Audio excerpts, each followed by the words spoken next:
it's like, well, what are the relationships out there that I would actually want to emulate? There are Yeah. very few that you actually see. And I write it Yeah. in the book a lot about my therapist. She's a key player in the book.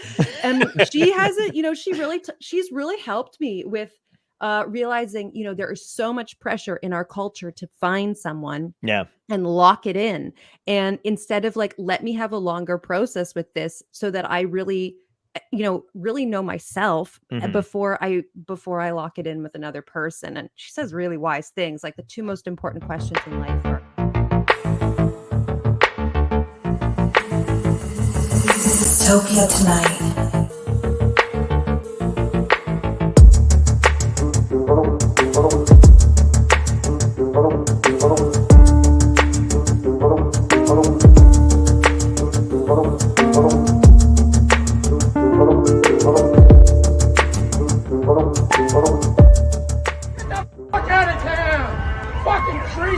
Dystopia tonight. Oh, hi, you guys. Hi, what's Hi. going on? Thank you so much for having me. Just when you were talking there about break a leg, I come from a theater background. I went to Mhm. drama school, and that's what I studied at university. And in French, they say merde. They say like have a shitty show. Oh, no, I Merde like just that means so much shit, and it better. just means have a shitty show. And in Germany, you say toy, toy, toy, and spit 3 times, or maybe it's more. You spit a whole Wow. bunch of times over each other's shoulders before a show. That's how they say break a leg. Oh my So there you God. go. I cannot wait to do a live show with John. He's spit all over this guy. Please don't. I It's don't COVID, know Tom. the origins, but just an interesting little fact. That's pretty cool, though. I had no idea.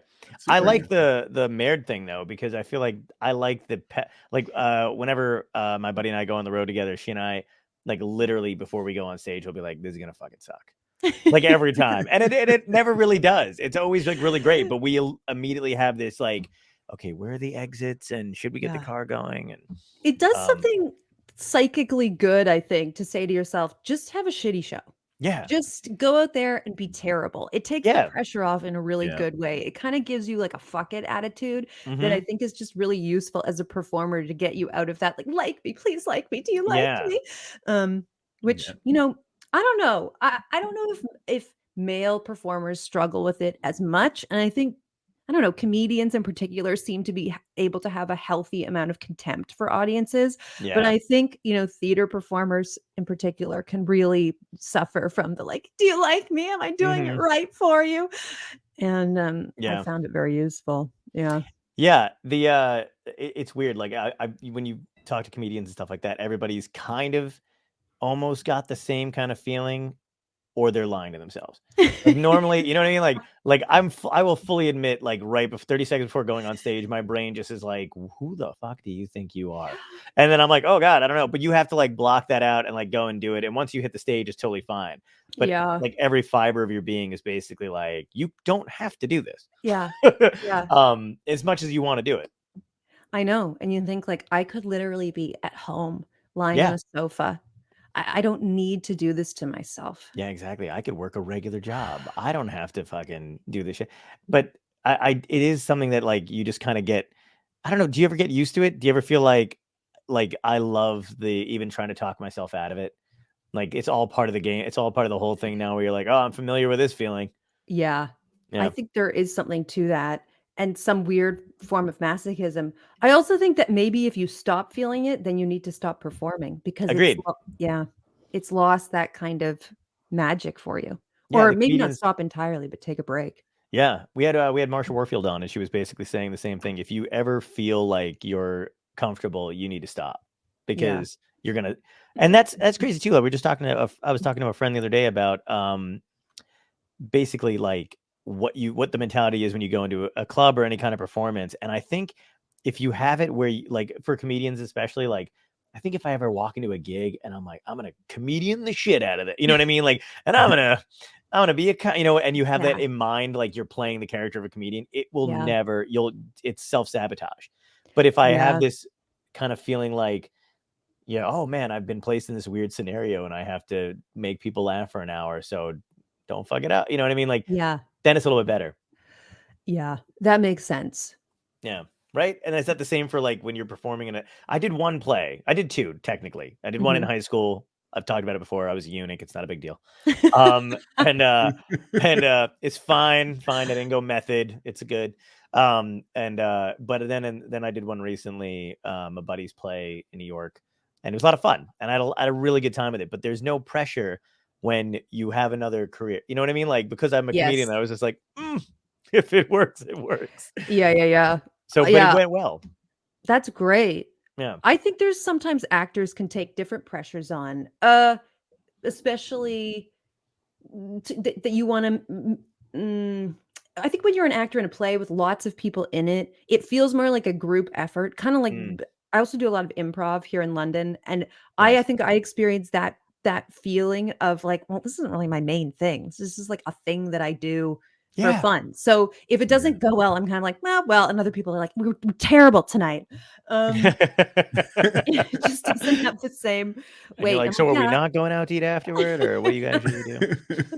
Of course I'm like ashamed, but I'm not ashamed the same way I would be if some theater piece that I was working on had a shitty night. But I think sometimes with actors, it's like there's a desire to elicit tears or desire to elicit a really profound kind of response from an audience. And when it's just kind of like coughing and sleeping, that's where the deep self-loathing can set in, and the real feeling of failure can set in. Yeah. It was a weird experience. Like I've never done I never really wanted to. Like, it's not, I think I would be terrible at theater in general. I don't know how anybody memorizes lines and then does it live and then does it again and again and again and again and again.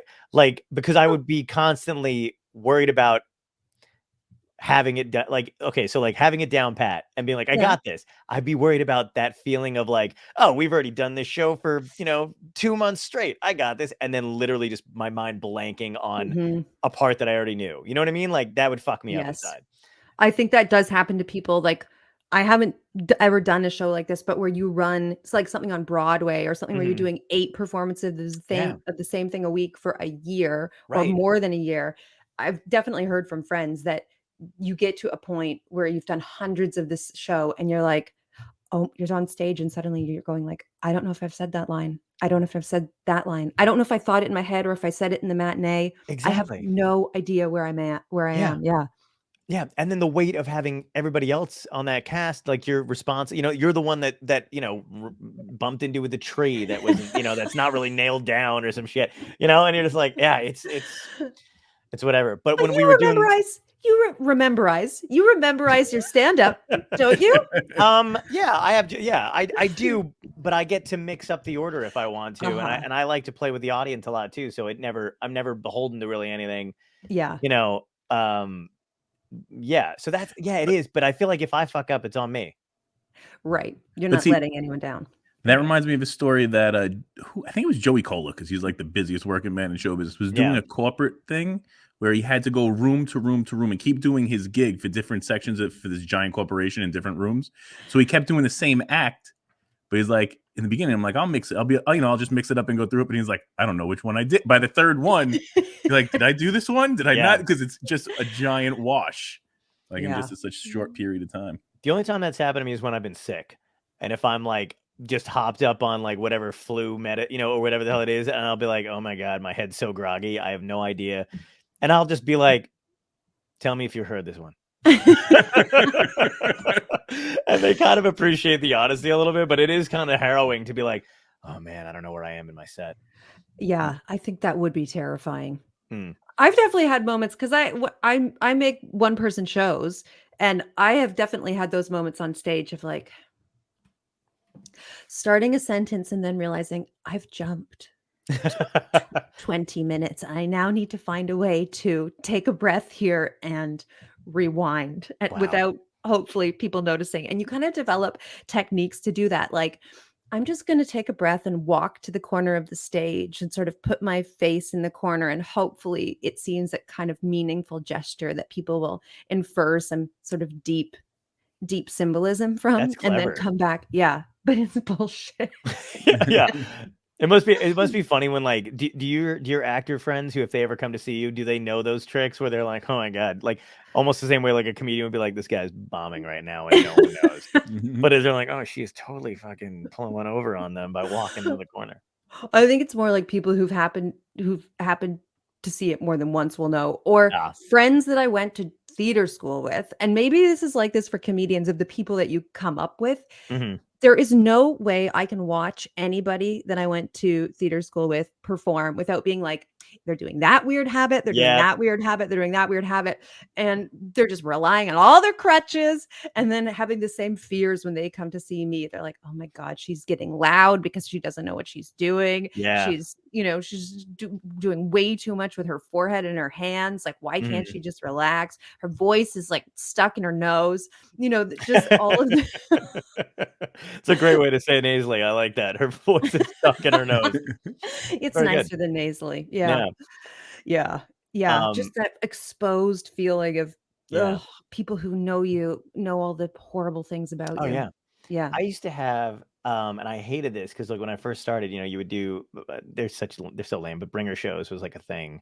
Oh yeah. And they're not so much now because there's so many like rooms that people kind of work or whatever, so you don't have to do it. But when I started, that was like the thing that was like popular. But I always had, I swear to God, like a couple friends who would come and see me, and I would just fucking eat it on stage. And then I would be like, and it would sit in my brain for so long where I'd be like, this is what they think I do. Because they were like, first time's like, okay, he was just having a bad set. But because if it's a bringer show, it is an event. Like you drive with them into the city, and then you go out to dinner, and then, and it's like a thing, and you've got all these things you're juggling, and then if you fucking suck and the crowd's not with you and you're just not having a good night, it's over. So that's like the first night. So then they're like, oh, we're gonna come out and see you again. It's like months later. And I swear to God, I had this one friend who every time she came out, it was not a good night. And you can't explain it because either you wind up in it because they don't want to tell you fucking suck, but you know you sucked. So you're like, I want to apologize. And they're like, no, get out of here. And I'm like, okay, stop fucking lying to me. Like, can we just acknowledge that you're bad luck for me and like just don't, But that's always like a weird risk. And I don't know if you have friends like that. Yes. And you don't want to protest too much and say like, listen, it's been a lot better. The other times it looks kind of desperate. Absolutely. Because I had coming to watch you work too. So exactly. It's a night at work for you, but for them, they're like, where's the parking? And are we gonna do anything afterward? Oh my God. The first show that I ever made, first solo show I ever made, I was 25, and my high school boyfriends, who I write about in this book, The Ex-Boyfriend Yard Sale, my high school boyfriend's parents came to come and see it, and we'd been broken up for 8 years or something like that, but they'd never seen me act in anything. His mom, to this day, I think is like my ideal mother-in-law. We just really clicked. It's one of those ones that you're just like, oh, I peaked very early with the mother-in-law vibes. You're like, she got away. Really, if there's one thing to mourn, it was my relationship with her. She was one of these women who she had a drawer in her kitchen that was called I wish I had a daughter drawer. She had sons. And she was so thrilled, I think, to have a young woman around. Anyway, she and her husband came to the show, and it was my first show, and it was a little bit one of those things of like, I had good nights and I had bad nights. And if the audience was with me, it was really good. And we'd be kind of like in a bubble together, and people would be laughing and really with me. And then they would cry when it got to the harrowing part. And when they weren't with me, it was just this like terrible, cringy hour of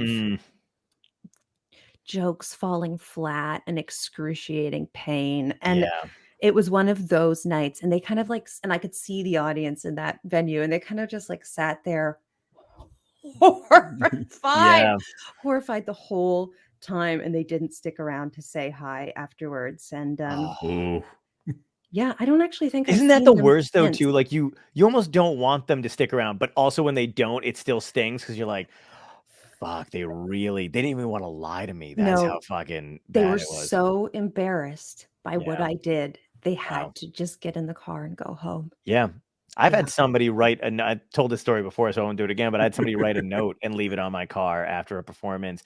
And it had to be someone I know because I didn't park anywhere near the venue. So they recognized my car, and they were just like, and like wrote something really horrible. And yeah.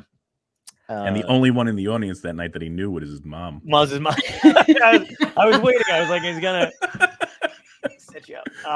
Yeah. Oh no. No, it was a weird. It was one of those things where like I did a local gig, and I was still working a part-time job. So like all my coworkers wanted to come because was, they had seen my videos and they'd seen me going to the city, and I was always taking weekends off to do shows. And then, so they decided to come. But all those people thought I was going to do jokes about work.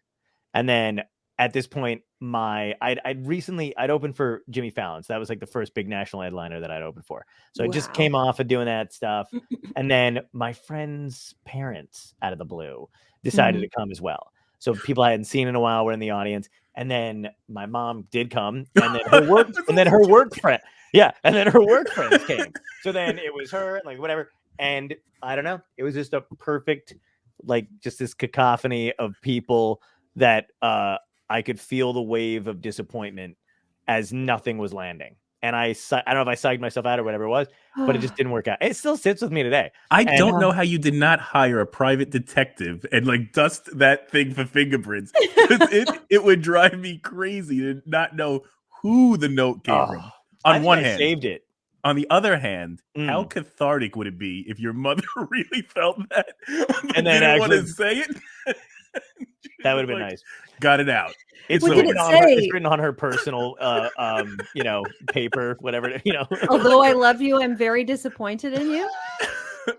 No, it said it referenced a joke I did. Oh no! And then said you fucking suck or something like that or whatever it was. It was pretty. But even like, I mean, I don't know. I went out to eat with my friends. Like I didn't take it to that much heart, but I was like, oh my God, like that was rough. That is rough. That is, I mean, someone going out of their way to leave you a bad review on your vehicle is really something. I guess the one good thing about that is that you elicited a strong response from the audience. They didn't just leave thinking like, meh, take it or leave it. It was like, I don't like this guy. Yeah, yeah. Which is, Yeah. Yeah. John was Yelped before Yelp existed. Oh my God, that's such a good point. They Yelped me.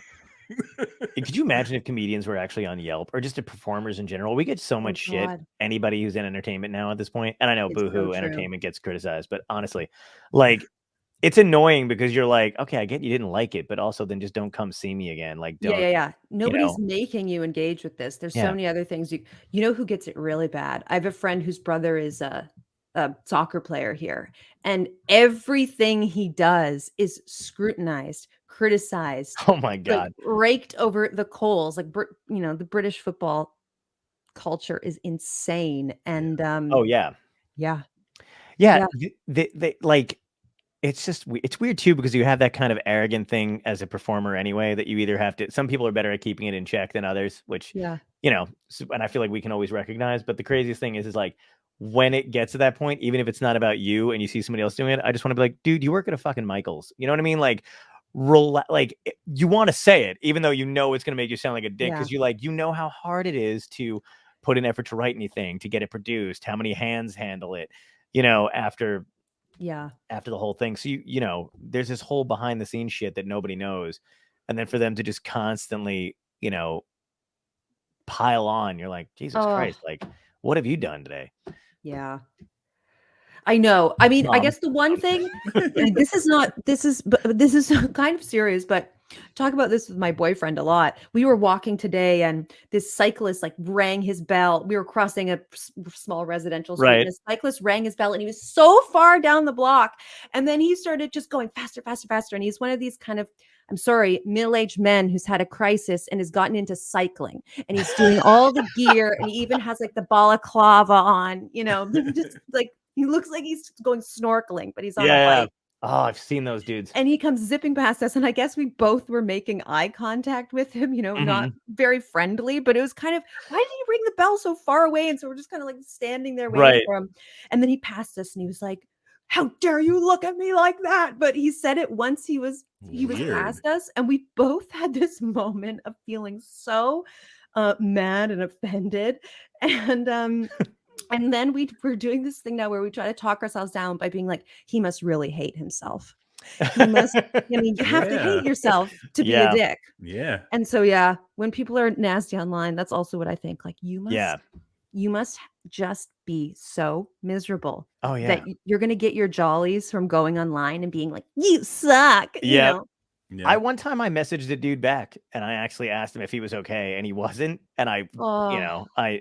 Well, I mean, like he wasn't like about like he wasn't like on a bridge, like writing me hate mail, but like, yeah. ready to jump up, which would have been interesting. I feel like, oh, that's dedication. Like you're about to kill yourself, but also you're like, let me Just fuck eat up They this hated guy's you dinner. that much. Yeah. He's like, I got a few things I need to get off my chest Yeah. before I get everything else off of it. But yeah, it was just a weird impulse I had to be like, it was such a weird time at night too, where I don't think I was doing anything. And I was just Yeah. like, I'm going to fucking DM this guy and see what his deal is. I think And that's cool. yeah, it wasn't I think bad. Yeah. it usually is a reflection of people's pain. It's just hard because it hurts to be on the receiving end of it. Yeah, it's more like, I mean, at this point, I don't even think it like, I don't know if it's the same for you, but I feel like for performers in general, you just face rejection and criticism so Yeah. much at a certain point. You are kind of immune to it. So you just see it and you're like, oh, that sucks, but whatever, whatever the hell it is. And especially when they're strangers, it's when it's like, it was so random because it wasn't anything I had said or done. It was just seemed like he found my page, and did not like that I, existed. Yeah. It was just like, fuck you, dude. Yeah. And I was just like, oh my God, it was weird.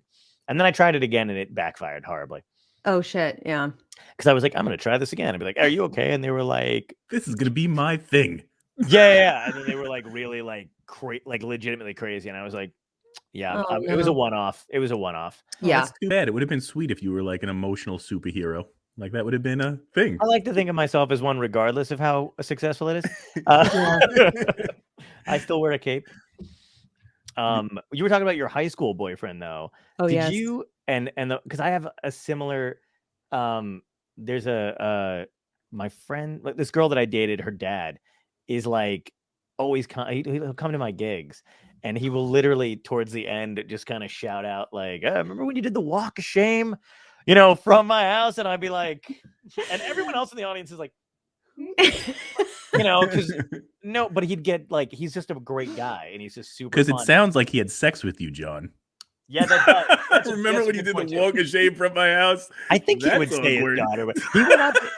That is weird. He came up to one, but after one show I had, he had come to see me, and he was talking to other people in the audience, and then he got to where I was, and then whoever I was talking to, he interrupted them and was like, "Yeah, he used to sleep with my daughter." I was just like, "Are you like, what is your deal, dude?" Like, what? Oh my God. He's like, "What could have been, right?" And I was like, "I guess I don't know." Oh, that's nice though. You were the son-in-law that got away to him. Exactly. Yeah, He's I guess having the that is reverse nice. of what I'm having. Yeah, He's like, that's a good point. if only Yeah. she'd gone for John. I could have had this amazing relationship with this funny guy. We could have riffed all the time. Our holidays would be so much more fun. That's a sweet way to look at it. Yeah, we did have fun. Yeah. We did have a blast. They're very like, he's a good drinking buddy too, which is just a weird. He really is. Like, he is always up for. He'd just text me randomly and be like, "You want to get a shot?" And I'd be like, "It's noon." But like, I guess I don't know. But yeah, he's a blast. But yeah, it's a weird thing. Do you still have like decent memories of the relationship with that person? Because I haven't gotten to check out, like, read your book yet, which I apologize. That's fine. But I'm I got going a to. huge question here. Go for now, it. originally, I thought the ex-boyfriend yard sale was like you were selling your ex-boyfriends. I wanted to know what our price tags would be for me and John. Would we be in like the dollar bin, or would we be in the thing that they can't touch? And you're like, "Oh, it's back there. That's the $100 and more. I don't let you touch it." It's under lock and key. Yeah. Mm. Well, that's a very good question. But the ex-boyfriend yard sale started as, it's a memoir that I wrote. And before it was a memoir, it was a one-person show that I made. And then I got a book deal to turn it into a book, which has been very exciting. Very nice. But the whole project started because I moved to the UK from Canada. And within a year, I was in deep credit card debt. And I found myself on the phone with Visa, kind of bartering with them. And they said, like, "Yeah, we'll waive your interest for a month if you can prove to us that you're doing things to pay down your debt." And I was like, "Well, I'm going to have a yard sale. I'm going to sell some things." And then I looked around my apartment and realized the only things I could actually sell had been given to me by various people that I dated over the years. And so then I very quickly started thinking, gosh, but what is this necklace that I have worth? Given that it's from the first person that I ever slept with, surely that should increase its value. But I told him I loved him and I knew I was lying. So maybe that decreases the value. Oh, that's But when I great. went to visit him, I took a bus, and on the bus, someone had wedged an X-Acto knife, like a box cutter, between the seats. And I moved to get comfortable, and the blade sliced through my new jeans, through the flesh of my bum, drawing blood. I was like, so I basically suffered a flesh wound for this necklace. So surely that ramps up what it's worth. And then I interviewed some of my exes, and this particular ex who gave me the necklace, I've been carrying this necklace around since I was 19, and I've just been feeling like, oh, I can't get rid of it. He spent so much money on it. It's a diamond and sapphire necklace. What am I going to do with this thing?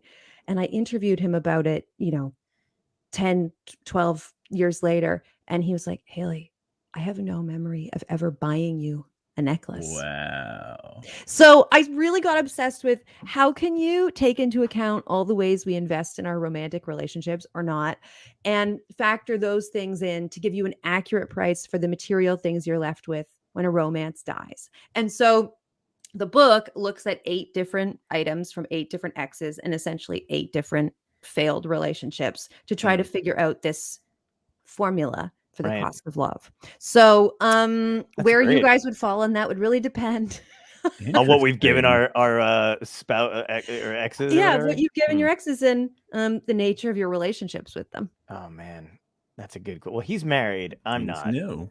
Yeah, we both have exes. It's not like I do. No, I know, but I'm just saying. Like, I feel like doesn't matter anymore. Like what you gave anybody else, it's what you given your wife at this point, right? Oh like my you have God, to. What is she paying you?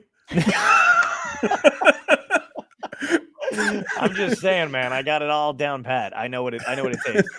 I'm not getting. What do you think of the adage that an engagement ring should cost 3 months' salary?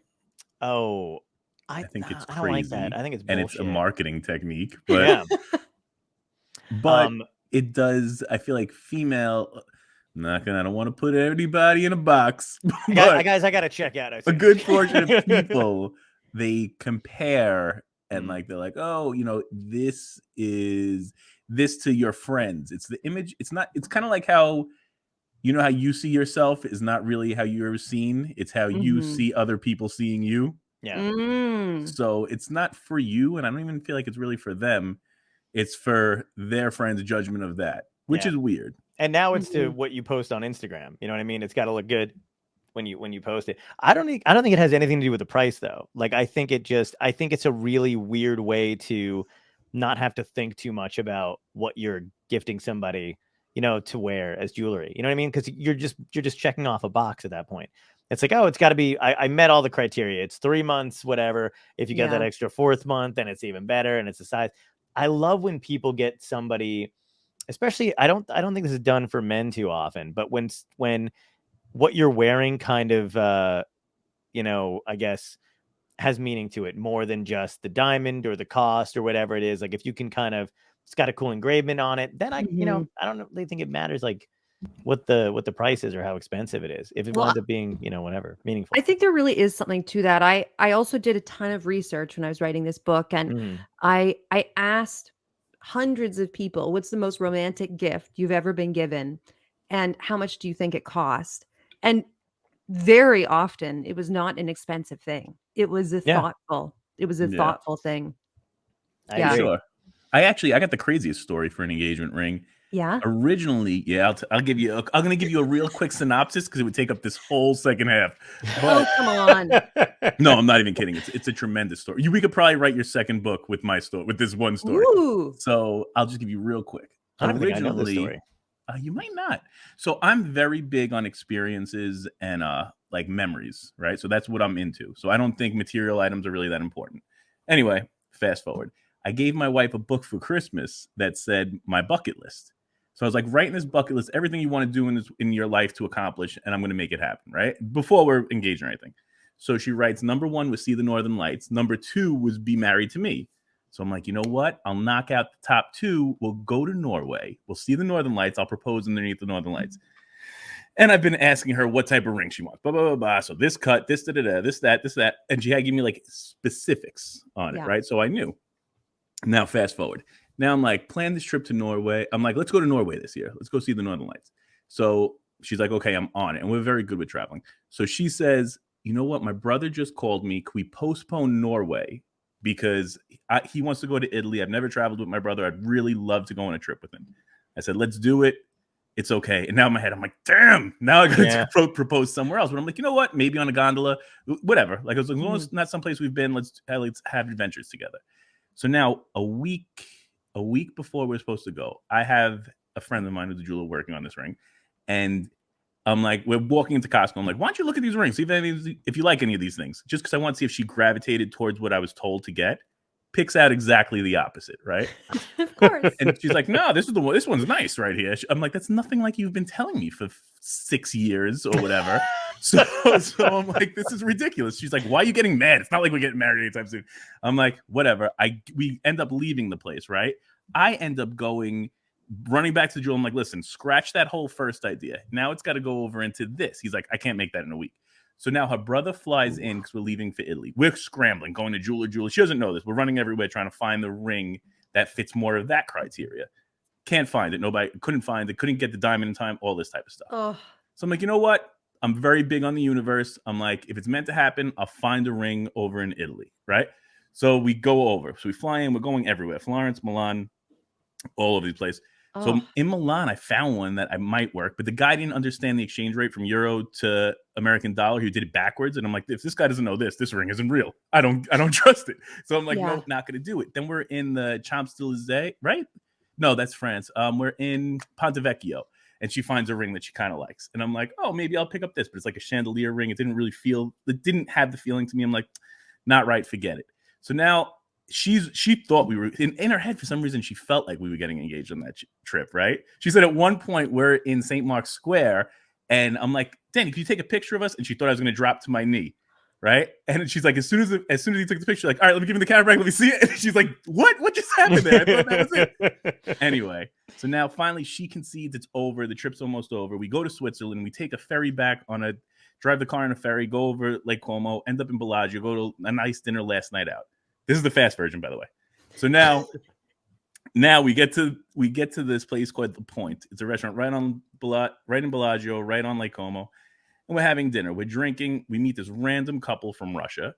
The random couple from Russia kind of hits it off with us. We're all talking. The girls are getting along with the ladies. The men are getting along with the random men, but they don't speak English. We don't speak Russian. And we have waiters and waitresses translating. The female on their side's like, how long are you married? My wife's like, oh, we're not married yet. She's like, how long are you engaged? She's like, oh, we're not engaged yet.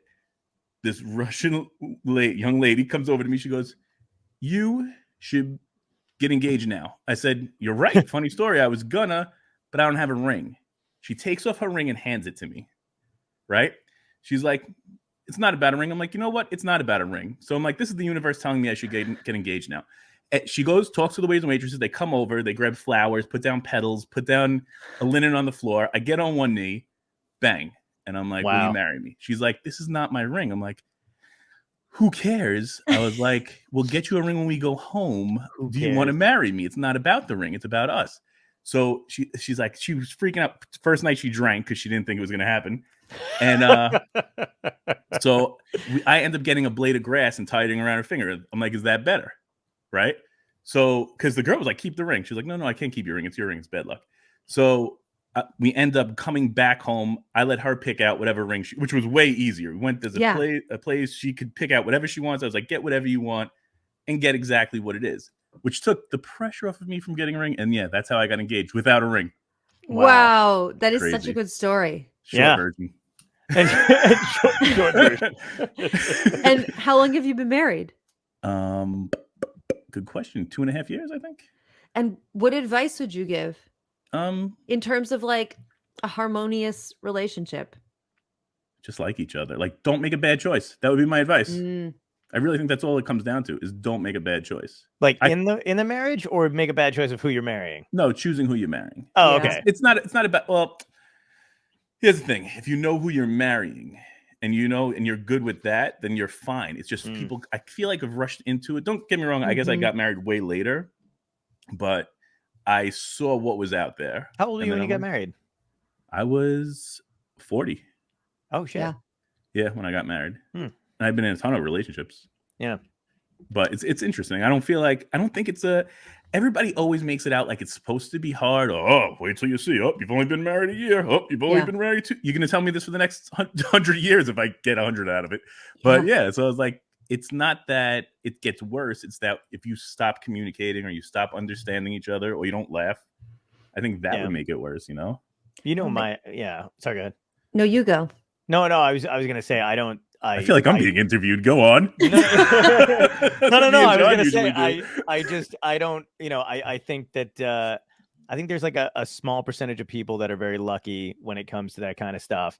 And I think a large percentage are just faking it because, they have to do it, or and you can tell. And I don't even mean they're faking it in a malicious way. I just think that it's like ingrained in our society and in culture and stuff like that, that you have to hit these points in your life. And then because that's why people stay in bad relationships. They stay in relationships too long, or they force themselves to pick somebody to settle down with. And then you wind up, because we've all met people before where we're like, do they know they're together? Because they seem to hate each other. Yeah, but I was like, I love when I see people, you and your wife are clearly a team. And I like that. Yeah. And you guys get along and it's nice. I don't see that with a lot of people, even like people that I've known for years, where I'm just like, oh God, that's not great. I talk about it a lot in the book of getting to a point where, it's like, well, what are the relationships out there that I would actually want to emulate? There are very few that you actually see. And I write it in the book a lot about my therapist. She's a key player in the book. And she has it, she's really helped me with realizing, there is so much pressure in our culture to find someone and lock it in. And instead of like, let me have a longer process with this so that I really, really know myself before I lock it in with another person. And she says really wise things. Like the 2 most important questions in life are, where am I going and who's going with me? And you really want to answer them in that order. Right.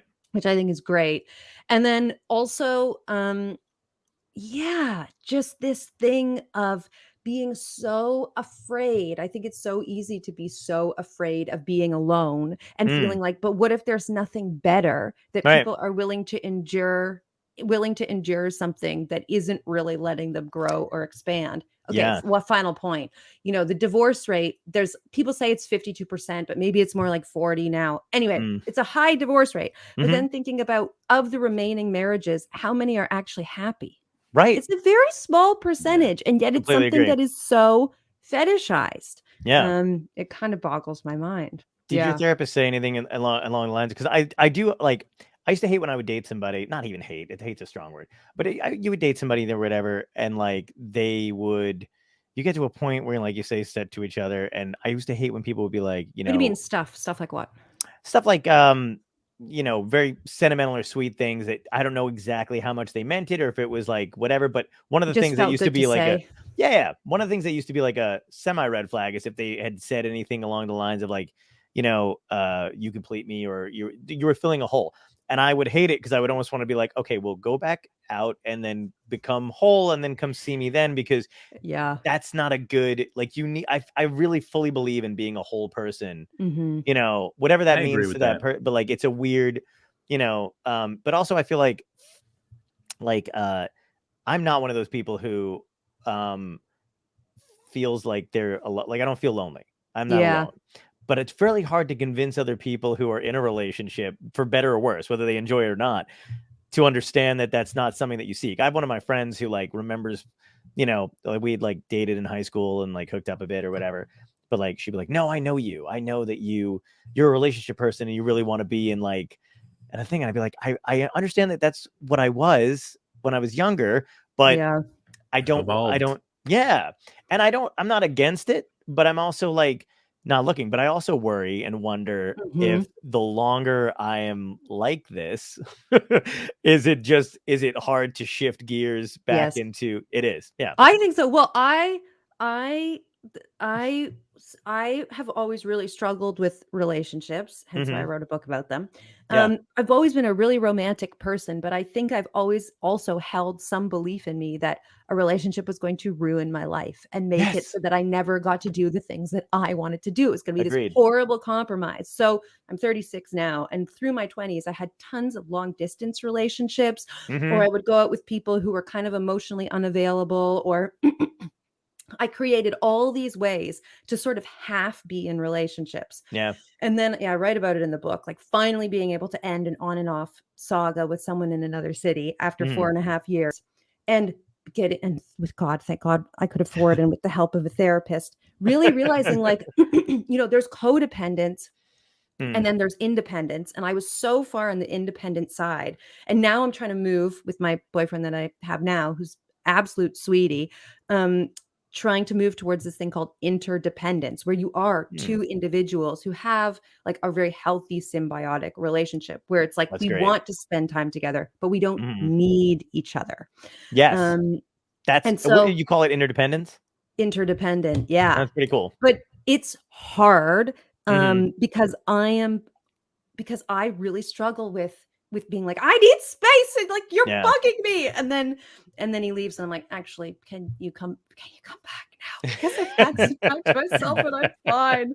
But I've lived alone for so long that Yeah. I do think it's really hard. I'm 36 and I've never really lived with a partner, and now we're in the process of moving in, and I periodically, like, we go and look at places and I'm like, no, there's not enough privacy in this place. We need more space. Ooh. Wow, Are that's you Yeah. pretty a funny. separate bedroom person? Oh, I actually just wrote an op-ed about this. I am Oh, nice. very pro separate beds and separate bedrooms for a lot of Ugh, reasons. Like no Agreed. way. farting is a big one, and and also just sleep quality is another. Yeah. But the person I date is like so against it. So Oh. we don't have now. We're dealing with double beds now in both of our places, but we really need. We went on holiday and we had one of those king beds that was actually Mm. 2 mattresses, and it was so good because it was like you have your own space. Yeah. And we've even been talking about the European style of like we each have our own duvet. So Oh, I think that's going to be Oh, the compromise. But are nice. you separate beds or separate bedrooms? I'm definitely for separate rooms because I feel like 9 times out of 10, you wind up in the other person's room eventually anyway. But I like the opportunity to go, I'm going to go chill out in mine. I got to Yeah. stay up later because I have a different schedule than most people do anyway. And I've always had that, like even when I was younger and wasn't Yeah. doing stand up and staying up late, but I could accommodate. Like I always found myself accommodating for whoever I was dating because in my brain, I was like, they're the normal one. Right. So you got to adjust to whatever. And now I am not like that at all. Now I'm like, this is what I do. And I'm going to stay up late. And if you want to go to bed, go to fucking bed. But you know what I mean? Like, and I don't want to wake anybody up either. So Yeah. like, I still want to be like courteous, but I also don't want to do that thing where like, because I, used to have people be like, oh my God, like you wake me up or when you can. It's like, oh, shut the fuck up. Like, all right. You know what I mean? I know it sounds terrible, but it is one of those things where you're just like, I don't want to hear it. I'm not a Yeah. big arguer, but I like, when it comes to like relationship shit, like I'm pretty easygoing about most stuff. But I notice that when you are like that, people who are used to fighting, especially if they had an ex that they used to fight yeah. with, they don't understand it. And they think there's a lack of emotion or caring or whatever like that. But I'm like, oh, I'm very like, like I'll just go with the flow to a certain extent. And, it's just weird. Do you go ahead? Oh no, I was gonna say, first of all, I don't get the two of you 1950s two separate bed weirdos. That's ridiculous. I love it. But my wife is also, she's probably leans more towards your side with, she doesn't like to be touched in her sleep, and I have a different language. I need physical contact when Mhm. I'm going to bed. So if I don't Wow. have it, if I can't feel anybody near me, I don't like it. It bothers me. And Yeah. it's funny because I think that's like a mechanism that's in some people that isn't in other people. So like my nephew, who I love to death, he has that same thing where he needs to, like, if he's near you, he wants to touch you, like hold your hand, do Yeah. something. I'm like, I get that. Like I Yeah. need that Mm. too. And then other people are very like, please don't touch me. I used to need it. I used to want it, like, and like Yeah. it, like whatever. I don't mind it necessarily. I don't mind. I like, I like the cuddling for a little bit thing and then going, you're set. Like Mhm. That's how she is. Same there's a thing. short window of like, this is what this is for. and now I need to sleep. And also, I'm like a radiator. Like like that's just Me too. you know, yeah. So like it's too fucking like like it's just too it's just I get it. Everybody needs their own sleep space. I think I am so frustrating this way for my boyfriend because I change my mind and I change the rules about what I want all the time. So, for example, at first I hate being spooned. Hate it. Okay. Absolutely can't stand it. Makes me feel so claustrophobic. And he's a lot bigger than me. And he has these big tree trunk legs. And he's like so into spooning me. And it's his dream to spoon me. And so we get in these like battles where he's like, please, 5 minutes. Can I just do 5 minutes of a spoon? And I'll be like, oh, fine. And then I'll be like, oh, your leg's too heavy. I can't stand it. And then sometimes I'll wake up in the night and he'll be spooning me. And I'm like, what are you doing? And but then I feel totally free to absolutely maul him. And we call it octopus, where I'm just like, I basically will sleep on him. Yeah. I'll maul him. I'll spoon him. And he just takes it. Oh, that's great. Yeah, it is a weird. I always find my friends have weird dynamics in their relationships too, and some of them are like we talked about it before, where like everybody's got their love language kind of thing, which I do understand and I don't understand because I feel like I don't like overcomplicating like somewhat simple things. Like when you're trying to understand what somebody wants, I feel like you can do it pretty easily, and then when you add in other language and terms, it provides this constant overthinking thing for some people where they're like they're trying to figure it out like a math problem, and it's kind of just like if you just listen, you can kind of figure this out. It's the functionality of the brain, right? Because I feel like I had to read books. I feel like younger me is not me now, right? So like I didn't learn that, okay, you saying you love you in a certain way and them saying I love you in a different way, right? And you're both like, they don't really mean it. No. We just don't understand how each other wants to communicate it. But I do think all of that comes back to like what you're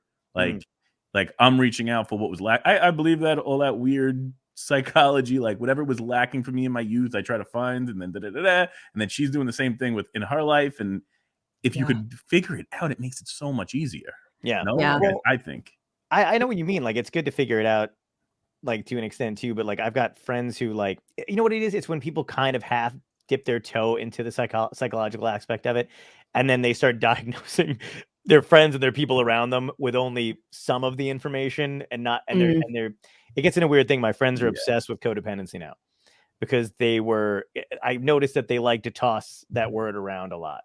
And then they'll be like, so-and-so's codependent. I'm trying not to be codependent, but and I want to be like, we're all kind of codependent upon each other, and it's not necessarily an evil thing that you have to be aware of. Like it's like anything else, if it's too much of it, obviously it's a bad thing, but it's not horrible to need somebody.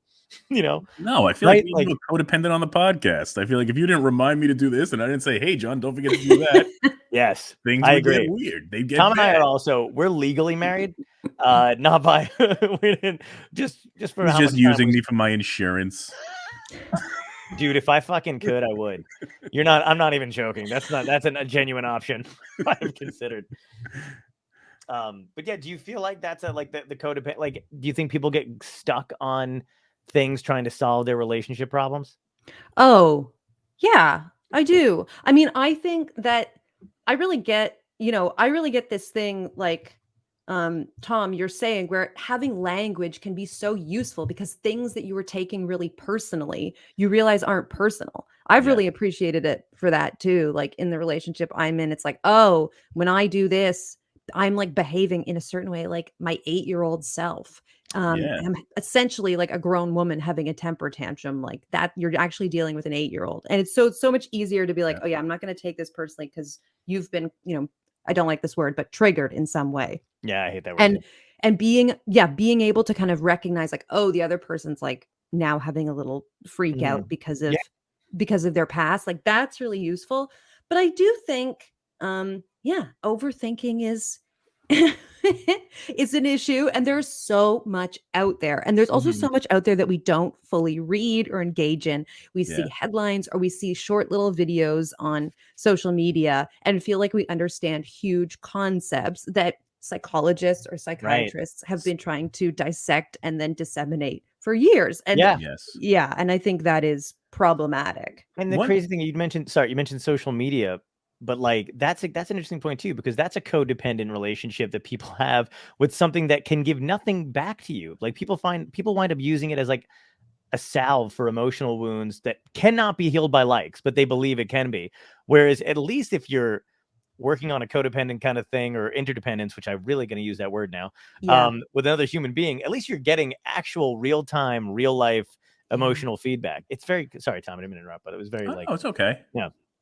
What were you going to say? Oh, did you make me Did we lose lose my it? train of thought? I know. Social media likes. Yeah, there we go. Social media likes. Pre-likes. What were we talking about right before that? Codependence, therapists. Oh no, yeah. So now you were talking about like concepts. So one concept that I took in one of the books that I read was that 90% of your anger comes from your own past. Like 10% is what they did to trigger. And I know I also don't like triggered, but it's just bringing you back to another state and making you open an old wound in your own head. So it's not really what she did. Like, okay, just because the dishes aren't washed, that's not a big deal. But and I'd probably be the one with not washing dishes, but it's not a big deal. It's just triggering you to something that brings you to a place that's bad for you. And I feel like if you could in real time say to yourself, yeah, they didn't mean that in that way. Yeah. It de-escalates so much. Yeah. You know, and then you're not it's not in conflict and not unnecessarily. We had that this morning. My boyfriend's been under the weather this weekend. And so I've done all the cooking and all the dishes. And so this morning I was washing the dishes and I just felt this like rage rising in me. And I was like, I am becoming my mother. And my mom is, she has a PhD in molecular biology. She's really smart, worked full time, but like really held down the home front as well. And I was just like, I am becoming my mother. And he came into the kitchen. And I was like, look, I know you're sick. And I know that, you've done you usually do a lot of the dishes, but I would really appreciate hearing that you appreciate the fact that I'm doing the dishes. And then and I just delivered it very, very badly, which then made him feel like he was getting scolded. And so then it's like half an hour later, it's like, oh, yeah, I was really feeling like I was becoming my mom. And then he had a thing that his mom used to scold him. So now that's going to make him go crazy. And he's like, you can't scold me. Exactly. And like, I'm under the weather. Like, what do you want? You told me that I should listen to my body. And now you're yelling at me for lying down. Right. Yeah. It was, and we were saying like, but if only we could get there faster, if only I could say like, oh, I'm having a reaction instead of having to take it out on him first. Are you at that level, Tom? So, well, real quick before Tom starts, can I tell you something right now? I do that, and it also doesn't work. What? So I am very I'll tell you just a few examples. John, I'm very, so very jealous. a communicative person. Like I believe, because I just watched people. And you're non-reactive? Like things don't bubble up in you? No, not really. I mean, they did. I'm sure when I was younger, they kind of did from time to time or whatever, and I didn't realize it. But once I realized what's going on, but I mean, like, I like to go like, okay, I'm feeling this. Why am I feeling this? But and I would say it. And I can tell you now that has backfired on me in relationships so much where they're like, you're a little too chatty for a guy.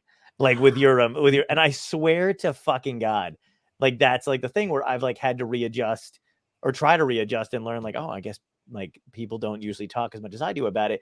That must be driving them crazy. But it's funny for me to hear that is what people should do, because I do that. I go like, oh man, I'm feeling this. And I think it's because you did this.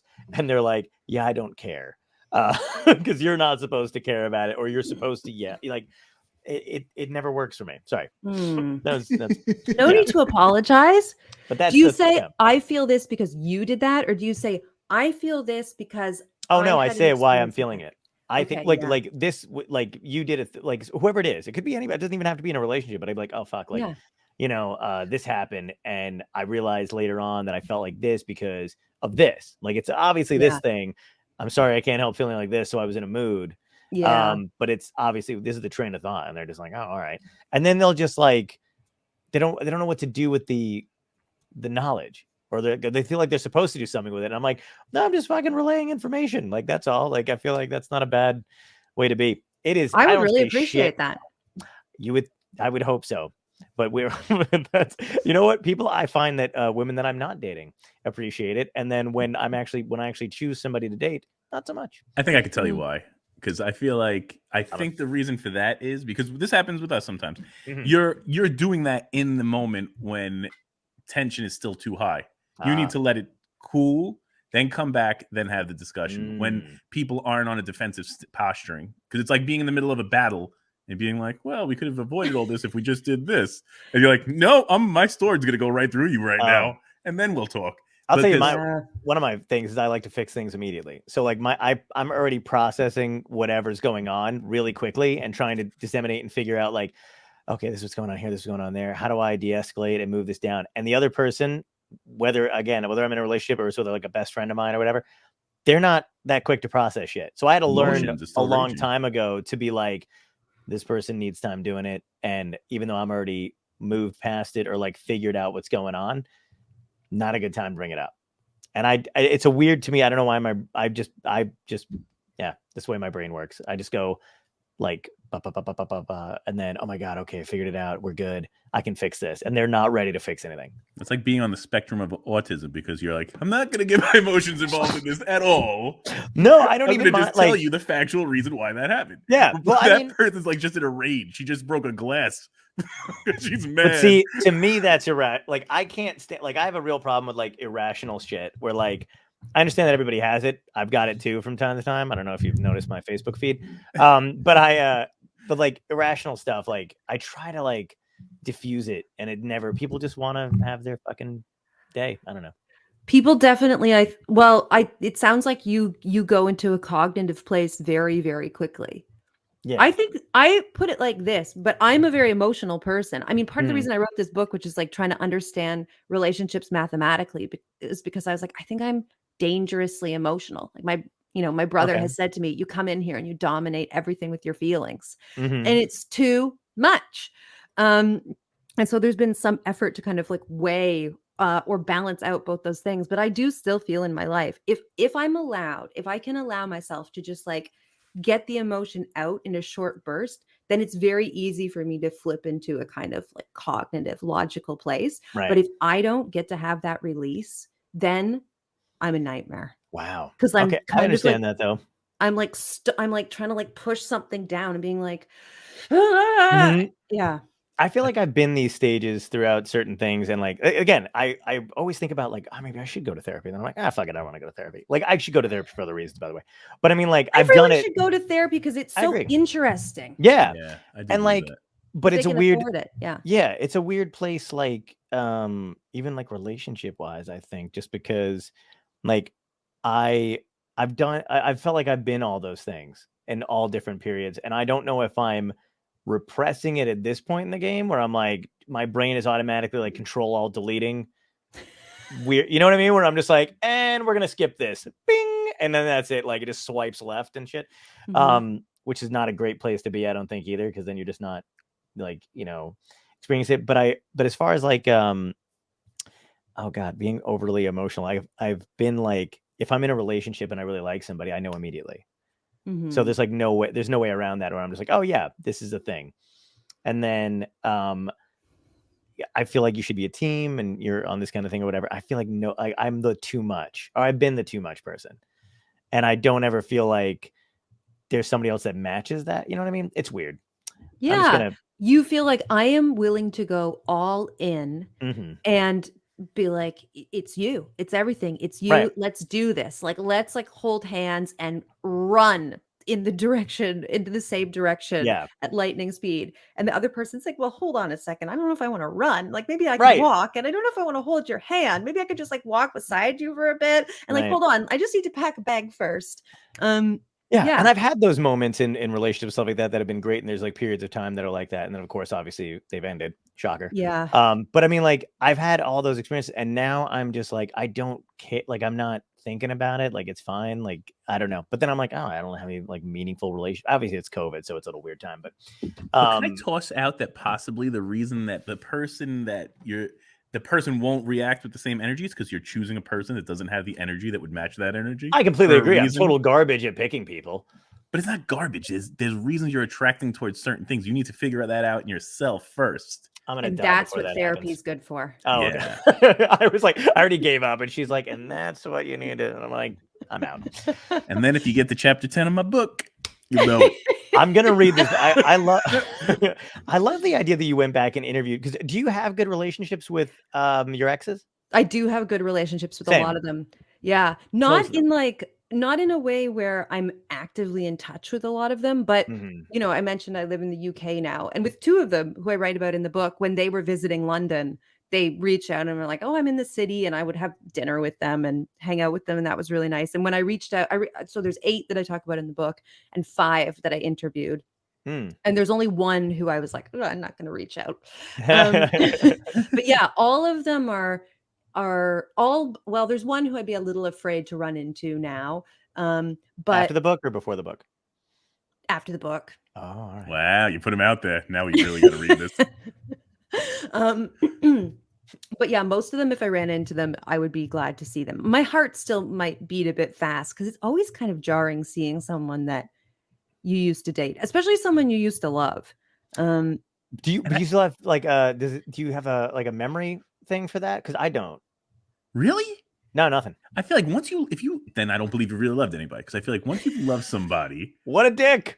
but that's the whole thing. No. Like, you're never not gonna, but it'll be a different love. It won't Yeah. be a spouse love. Yeah, or that's what I girlfriend mean. I mean, I don't have like the memory receptors for like I can like go like, oh, I felt strongly for this person at one time, and you still have like an affection. I just Mhm. don't. I just don't know what it felt like to be head over heels. Do you And I maintain feel like some contact with people can everybody do you've been that. with? What? Do you maintain does like all of your exes? Are you still cool with everybody? Yeah, we're still cool, except for like 2, but like, and not even because of any particular reason. This one, I've had exes that have cheated on me who have reached back out and we're fine, and we've talked it over because I have no. It doesn't make any sense to me to be like, yeah, when we were 19, you know what I mean? Like, I don't have any emotional connection to any of the pain either, though, because I'm just like, Mm. I'm who I am now. They're who they are. Like I, what am I gonna do? Call their husband and be like, in 19, not in 19, but we know whatever, like in In 2000, 1993. yeah, Yeah. not that, but like, but like it's just you're different people now, so it's fine. I do have like, I'm still attracted to them most of the time, like something or whatever. You're like, oh my god, I remember why we used to hook up, or we were dating or whatever. But I don't have like that emotional like, Mhm. response to it. It's weird. I write about in the Interesting. book this thing that my mathematician and I call the Martha card, Martha from the Tom Waits song. I don't know if you know Oh that song. yes, It's great. so I love good. Tom Waits. He has this song. It's this man who calls this woman that he dated 40 years before, and he's kind of been thinking about her all this time. Anyway, we one of my exes who I write about in the book, I dated in my early 20s for 3 years, kind of my first adult relationship and first like devastating heartbreak. Mhm. And I hadn't thought about him in quite a while when we spoke, but it was really nice speaking with him. And I really remembered through that conversation why I had loved him so much, and sort of the good things in that relationship really came to the surface. And it wasn't so much that I wanted to get back together with him, but I found myself lying in the conversation, trying to Yeah. say things that would impress him. And I realized, he's an impressive person who I Mhm. desire to impress kind of no matter what. And afterwards I was thinking there are those few people who no matter what the outcome with them is, they occupy a space in us that no one else can touch. Right. And there is something in that is kind of divine. Right. And Yeah. and then I thought, okay, it is that Martha feeling of I'm married now, I have this whole other life, but there is still part of me that loves you and that Mhm. is kind of reserved for you, if only Interesting. in a very minuscule way. I Yeah. like that. I get that when I hear like a certain song like Martha or North Country Fair or whatever. Like Mm. there's songs that'll take me back to when like I can relate to a song through a memory. You know what I mean? I'm like, oh, okay, this is when I dated this person and I remember how that felt. But it's like, I don't know if my brain just automatically puts it where like that's over and it has to be over. And it's like a mental block on it or whatever. Mhm. It's a really weird. That's a weird thing. Cause I know other people like right back in there. People will tell me about relationships they had when they were like 17. And they'll be like, oh man, like if I saw this person today, and I'm like, really? I got fucking nothing. Nothing's coming up. I feel like it'd be cool to see somebody, but I wouldn't like, I don't know. I would be far removed from whatever it is. You know what's funny? I feel like the way you had that feeling about that one person's mother or that father had about you, Oh Joe, yeah. I feel like I have that with like different, almost like your yard sale, like with different aspects, but they're not material items. Yeah. So like one, I really miss like her grandma. The other one, I really miss like the dogs. Like all different, like random, right? Yeah. Like random things that hold a little more in you. But it's Yeah. interesting. Like, but I'm a weirdo too because I feel like I still maintain contact with a lot of like all the families I ever became part of. Yeah. I'm still cool with. Like my first girlfriend's entire family, except for her, was at my wedding. Mhm. So Wow. yeah, I guess that's a testament, right? I Like, DJ'd an ex's wedding because they Oh couldn't my afford a gosh. DJ, and they were like, she was like, "Would you do me a solid?" And like, I don't even DJ. All I did was bring an iPod and then fuck around with the music. And like, but I had like a system or whatever. And then the it's really funny. It's her ex-husband at the time now, which works out for me. But they Why does that work out for you? I'm just kidding. It doesn't really. I'm a piece of shit. No. No, it doesn't work out. No, they did. It was a while ago. It's not like an Okay. open wound. She's not gonna watch us and be like, "What the fuck?" Like it was a while ago. Okay. She's with somebody else now. It's fine. I'm good. Anyway, so she yeah. So, but the guy at the time I could tell was not privy to me being there, and I was like, "Oh, this is fun."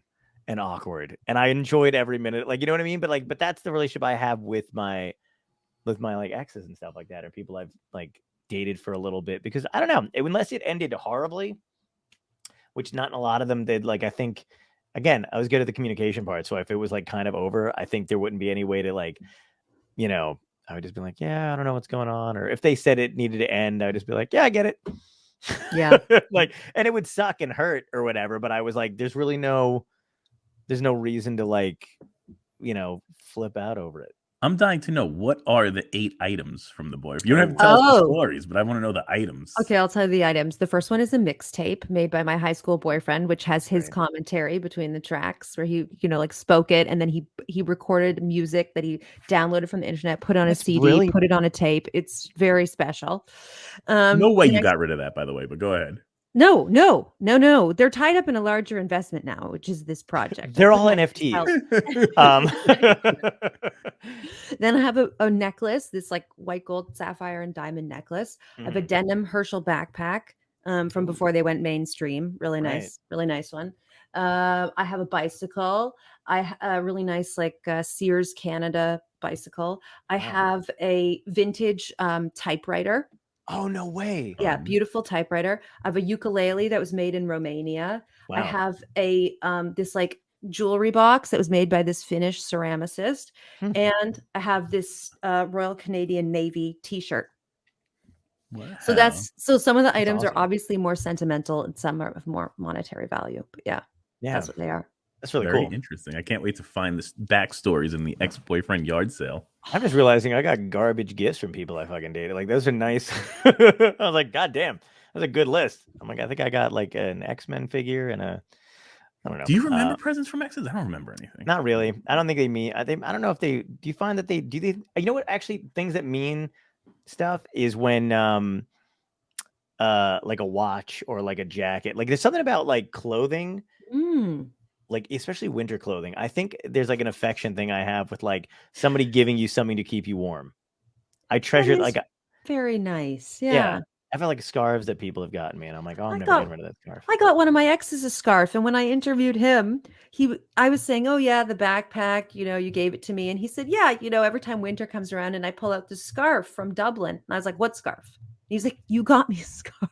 So that just shows your impact, right? Like, giving the gift. And you think there's so much about relationships that existed in the past that you only remember a portion of. And so my whole story, my whole view of these relationships could be entirely different to someone else's memory, which is also just a very interesting thing.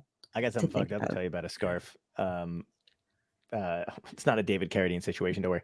I just realized that I didn't really finish it fast enough, or I was like, weird story about a scarf and an open door. I'm just kidding. I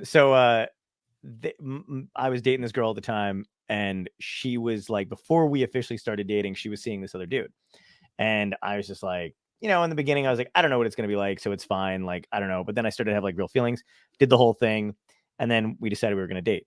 In the meantime, she decided to make him like a scarf or like and a wool, like a hat kind of a thing. And I did not get a fucking thing. And I thought, and that was a time that I was like, do you not understand how fucked up that is? And she was like, no, I don't see anything wrong with it. Why would I? And I'm like, so the guy you were fucking before me, before it became official, now gets this thought out, well-made gift. I get fucking nada. You know what I mean? Like out of the You're left in the cold. Bing. Hey, yeah, good point. So yeah, there you go. That's why I'm walled off as a person. No, I'm just kidding.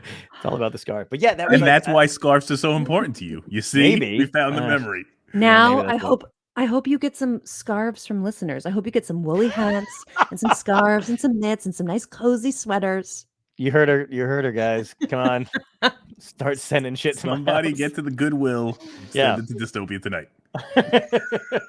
We need a P.O. box now. That way I don't have to give randos my address anymore. This episode brought to you by North Face. Want to stay warm? Oh, that's so great. Well, listen, it's been over an hour. I don't know if you can hang out anymore if you're looking a piece, but I've got a few more questions before you go. If you want. Okay, great. I have to go in 15 minutes. Fantastic. This will take less time than that because we have staples that we ask every guest. First question is, what if you go back in time and talk to your younger self, what piece of advice would you give yourself today that would help you? Don't worry so much about doing things right. I like that. Question authority. Cool. That's a great advice. And then what had to end in your life, good or bad, that led you to where you are today? Could be professional, could be personal. Every single relationship that I had. Nice. With a romantic partner. Awesome. And then the last question is one. So basically, if you were living in a real dystopia, aliens, zombies, volcanoes, climate change, whatever it is, total destruction, what would be your epic death? How would you want to go out? Oh God, I lose sleep picturing my own death. I think about my own death all the time. I have ever since I was a child. I'd have reoccurring dreams of being buried alive. Holy shit. Yeah. I still, That's if frightening. anytime I see cement on a TV show, I just picture my body being thrown into cement and knowing that I'm going to die and having like cognitive awareness of it and having to reconcile myself to the fact that there's nothing I could do to stop it. I also have it about drowning. I've had it about drowning. Yeah, I have it like viscerally, or like watching scenes in TV shows where someone's like in a car underwater. Yes. Yeah. Oh my God, I used to think about the car going off of a bridge every time and what I would have to do to get out. Like how I would have to break the window. And I've actually Googled like what parts of the window you need to hit and how much time you need to wait because it like freaks me out. Yeah, it's horrifying. Yeah. But an apocalyptic death. So I would want to not know that I'm dying. I think in my real life, I want to have an illness, know that I'm dying, and get to really have an interesting experience of like reconciling with my death and being like, I'm enjoying my death. I'm having an interesting time contending with the fact that it's coming and accepting it. But if it's going to be a kind of accident death, then I want it to be one hit and done. So I don't know. Can I be like hit with like a piece of volcanic ash and instantly killed? Sure. Yeah, that works. We like that. That's fair. Perfect. Well, thank you so much for coming on. It was a blast. I feel like we could have talked for another, fucking 3 hours. So that was great. Thank you so much for having me. This was really fun. Thank you. It was such a pleasure to meet you. And everybody, make sure you check out the Ex-Boyfriend Yard Sale. Where's the best place to get it? Amazon or straight to the website? Amazon, you can get it, but you can also get it at Barnes and Noble or wherever you get books. You can go to your local bookshop and just ask them to order it for you, and they will. Awesome. Thanks so much for coming out with us. We appreciate you being here, Haley. Thanks. We'll definitely see you soon. Great talking to you. Peace. Bye.